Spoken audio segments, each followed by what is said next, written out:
কাপড় চেয়ে নিয়ে ওই মহিলাকে নির্দেশ দিলেন যে তুমি তবুও ঈদের মাঠে উপস্থিত হও। তার মানে এর বিষয়টার এত গুরুত্ব, এই ঈদের সালাতের এতটা গুরুত্ব। আমি যা বলছিলাম আজকে খুবই সংক্ষিপ্ত ভাবে কিছু কথা বলবো, তা হচ্ছে আমাদের এই সিয়াম সম্পর্কিত। দ্বিতীয় বিষয় কিছুটা বলবো দান সদকা সম্পর্কিত। তৃতীয় যে বিষয়টা নিয়ে আলোচনা করব তা হচ্ছে আমাদের মা বোনদের সম্পর্কিত এবং আমাদের পারিবারিক জীবন সম্পর্কিত। খুবই সংক্ষিপ্ত ভাবে এগুলো বলার চেষ্টা করব। আমি আপনাদের সামনে যে আয়াতে কারিমা তেলাওয়াত করেছি, যে আয়াতটা আমাদের মোটামুটি সকলের মুখস্থ আছে, এখানে আল্লাহ তাআলা আমাদেরকে বলছেন যে ইয়া আইয়ুহাল্লাযীনা আমানু কুতিবা আলাইকুমুস সিয়াম, যে আল্লাহ হে মুসলিম বান্দা, হে ইমানদার বান্দা, যারা তোমরা আল্লাহকে বিশ্বাস স্থাপন করেছো, আল্লাহর প্রতি ঈমান নিয়ে এসেছো, এই ইমানদার বান্দা তোমরা জেনে রাখো এই রমজান মাসের এই সিয়ামকে তোমাদের জন্য ফরজ করে দেওয়া হয়েছে।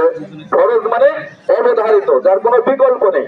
মানে সিয়াম আমাদেরকে অবশ্যই পালন করতে হবে।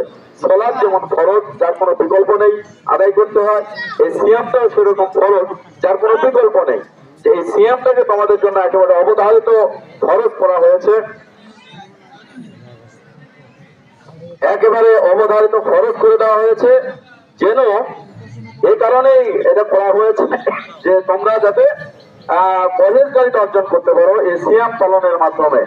লাআল্লাকুম তাত্তাকুন, পরহেজগারিতা অর্জন করতে পারো। তাত্তাকুন মানে আল্লাহ ভীতি অর্জন করতে পারো এই সিয়াম পালনের মাধ্যমে। এই আল্লাহ ভীতি সম্পর্কে কিভাবে আমরা এই সিয়ামের মাধ্যমে আল্লাহ ভীতি অর্জন করতে পারবো, আপনারা আপস হইতেও কথা বলবেন না, একদম চুপচাপ। যে দান করবে সে আল্লাহর কাছে প্রতিদান পাবে। এখানে জোর করে নেওয়ার কোনো কিছু নেই, কোনো কিছু বলার কোনো কিছু নেই। আর মানুষ যদি জানতো এই দান সৎকার কতটা গুরুত্ব, সে বিষয়ে আমি কিছুটা বলবো। মানুষ তার জীবনে তার শুধুমাত্র খাওয়া পড়ার যা কিছু আছে এগুলো রেখে মানুষ সব কিছু দান করে দিয়ে জান্নাত পেতে চাইতো। অতএব এই বিষয় নিয়ে এতটা মাতামাতির কোনো কিছু নেই, কোনো আপসে কথা বলার কিছু নেই। খুব সংক্ষিপ্ত খুঁজতে হবে, আপসে একটু বসবেন। আল্লাহ তাআলা বলছেন যে এই সিয়ামকে ফরজ করা হয়েছে এই কারণেই যে তোমরা এই সিয়ামের মাধ্যমে তোমরা যাতে আল্লাহ ভীরুতা অর্জন করতে পারো। এই সিয়ামের মাধ্যমে আমরা আল্লাহ ভীরুতা কিভাবে অর্জন করব, তার সংক্ষিপ্ত একটি কথা হচ্ছে যে এই যে করি অনেক সময় দেখা যাচ্ছে যে আমরা সিয়াম পালন করি কিন্তু সালাত আদায় করি না।